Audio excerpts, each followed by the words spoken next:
Hello everyone, সবাইকে জানাই good morning, সুপ্রভাত। সবাই কেমন আছো? আশা করছি ভালো আছো। আমিও বেশ ভালো আছি। তো দেখো বন্ধুরা, সকাল সকাল স্নান করে রেডি হয়ে নিলাম। সমস্ত আশেপাশে কাজকাম আমার কমপ্লিট হয়ে গেছে। এখন বাজে সকাল 8টা। তো আমার স্নান দান কমপ্লিট হয়ে গেল। এখন করব পূজা। তো বন্ধুরা সঙ্গে থাকো। আর জানালাটা খুলে দিই।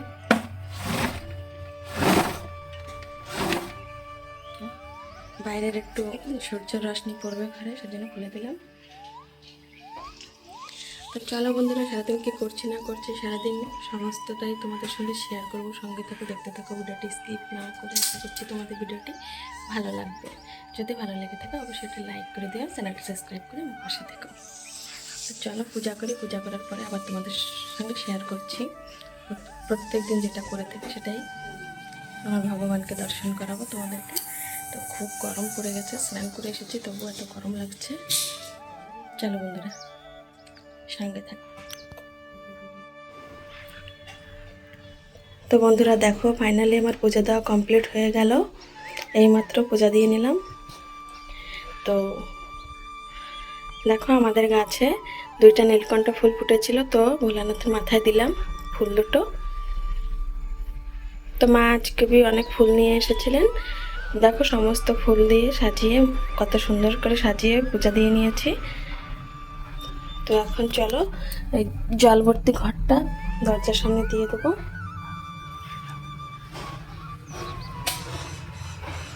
জলপূর্ণ ঘট রোজ একটা দরজার সামনে দিই।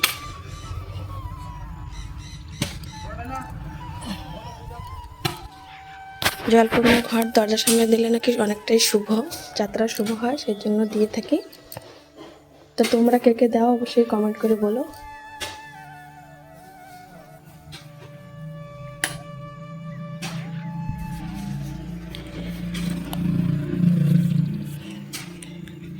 তো বন্ধুরা, আজকে রান্না বান্না বলতে সকালবেলা আজকে রয়েছে পান্তা ভাত। তো আজকে দেখো রোদ ওঠে নাই, আকাশের অবস্থা খুব মেঘ মেঘ হয়ে আছে। কেন এরকম হচ্ছে জানি না। কালকে এরকম হয়েছিল, আজকে এরকম হচ্ছে।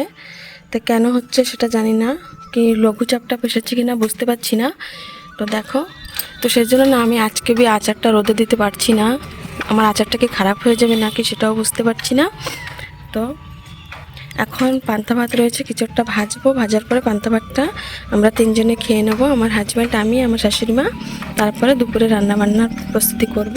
কী রান্নাবান্না করছি কি না তোমাদেরকে সবটাই দেখাবো, সঙ্গে থাকো। দেখো বন্ধুরা, এখানে রয়েছে যে কালকের একটু পুঁই শাকের তরকারি আছে। দেখো এখানে আছে পান্তা ভাত। বন্ধুরা দেখো, এখানে মা লঙ্কা বার করে নিলেন আর কি, লঙ্কার বোঁটা ছাড়াবে বলে লঙ্কা গুঁড়া করবে। তো আর এখানে দেখো, আমাদের বাড়িতে চাল কেনা হয়েছিল, যে ঘরে তৈরি চাল হয় আর কি, সেই চালটাই। তো এটা আজকে রান্না করতে বললো আমার হাজব্যান্ড। তো এটা আজকে রান্না করা হবে। তো বার করে নিয়ে আসলেন আর কি চালটা। তো মা বললো চালে নাকি পাথর আছে, একটু বাছতে হবে, সেজন্য আর কি বসাচ্ছি না। মা আসুক, তারপরে একটু বেছে দেবে, তারপরে রান্নাটা করব। তো এই গামলাতে আজকে করবো রান্নাটা, ছোট গামলাতে, কেন কি খালি দুপুরের জন্যই রান্না করব সেই জন্য। আর লঙ্কাটা না মা গ্রাইন্ডিং করবে, সেই জন্য বার করেছে আর কি। আমরা বাড়ির লঙ্কা গুঁড়া করে খাই, কিনা প্যাকেটের গুঁড়া খাই না। তো এটা এখন গুঁড়া করবে মা।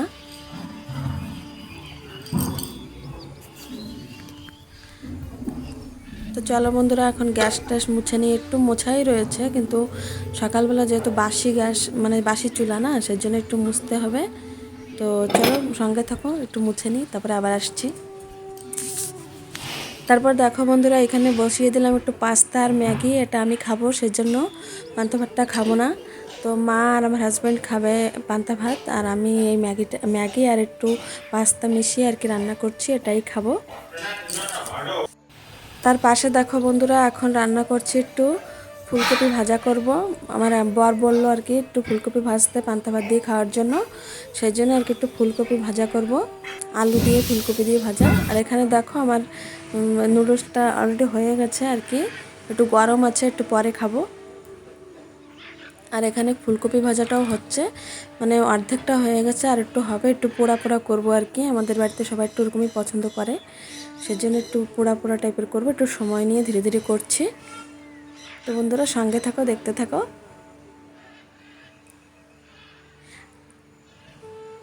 আর এখানে একটু লঙ্কা ভেজে রেখেছি পান্তা ভাত দিয়ে খাওয়ার জন্য।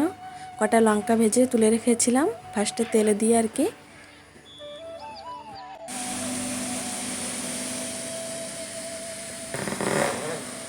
তো দেখো বন্ধুরা, এখানে একটু টিফিন আছে, টিফিন বক্সে আর কি সেদিন বার্থডেতে গিয়েছিলাম, তো ওখান থেকে যে টিফিনটা আনা হয়েছিল এখানে রয়েছে।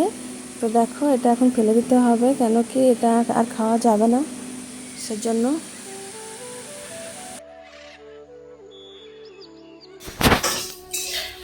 দেখো বন্ধুরা, আজকে দুপুরে রান্না হবে রূপচাঁদা মাছ। তো বড় এটা আজকে দুপুরে রান্না হবে, যা রান্না শেষে তোমাদেরকে অবশ্যই দেখাবো। দেখো কট্টু কাছে রয়েট 700 গ্রাম। 700 গ্রাম।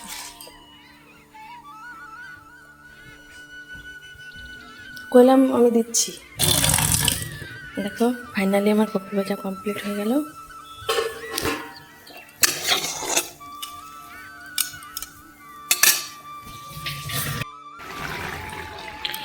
তো দেখো বন্ধুরা, এখানে সে মাছটা রান্না করছি আর কি, ঝিঙা দিয়ে আলু দিয়ে মাছের তরকারি রান্না করছি।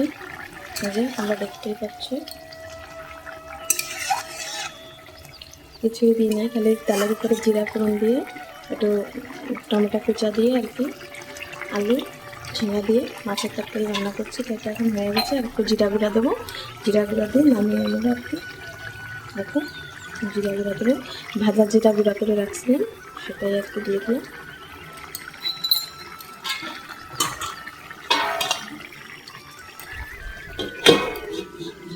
এটা হয়ে গেছে বন্ধুরা।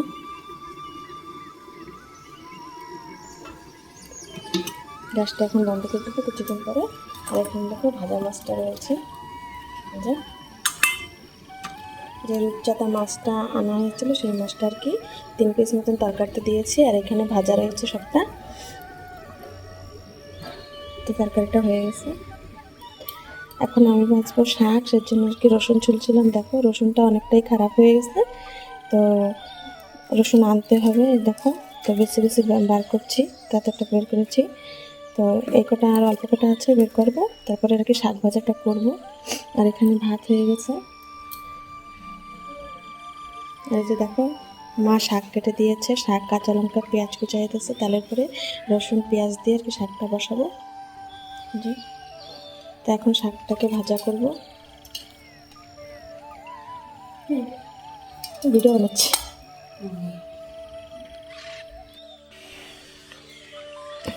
তো দেখো বন্ধুরা, ফাইনালি আমার রান্নাবান্না সব কমপ্লিট হয়ে গেছে।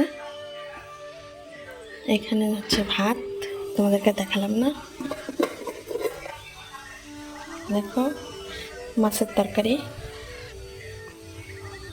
কেমন হয়েছে অবশ্যই কমেন্ট করে বলো। আর এখানে আছে শাক ভাজা, পেঁয়াজ দিয়ে রসুন দিয়ে কাঁচা লঙ্কা দিয়ে শাক ভাজা করছি।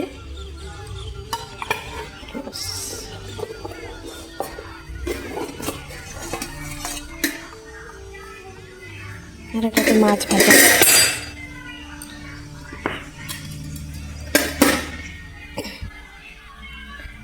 তো চলো বন্ধুরা, আজকের মতন ভিডিওটি এই পর্যন্তই রাখছি। দেখা হবে নেক্সট ব্লগে। ততক্ষণ সবাই অবশ্যই সুস্থ থেকো, ভালো থেকো এবং সাবধানে থেকো। সকলের খেয়াল রেখো। আজকের মতন রান্নাবাড়া কমপ্লিট, আবার রাত্রেবেলা রান্নার পালা। তো বন্ধুরা সবাই ভালো থেকো।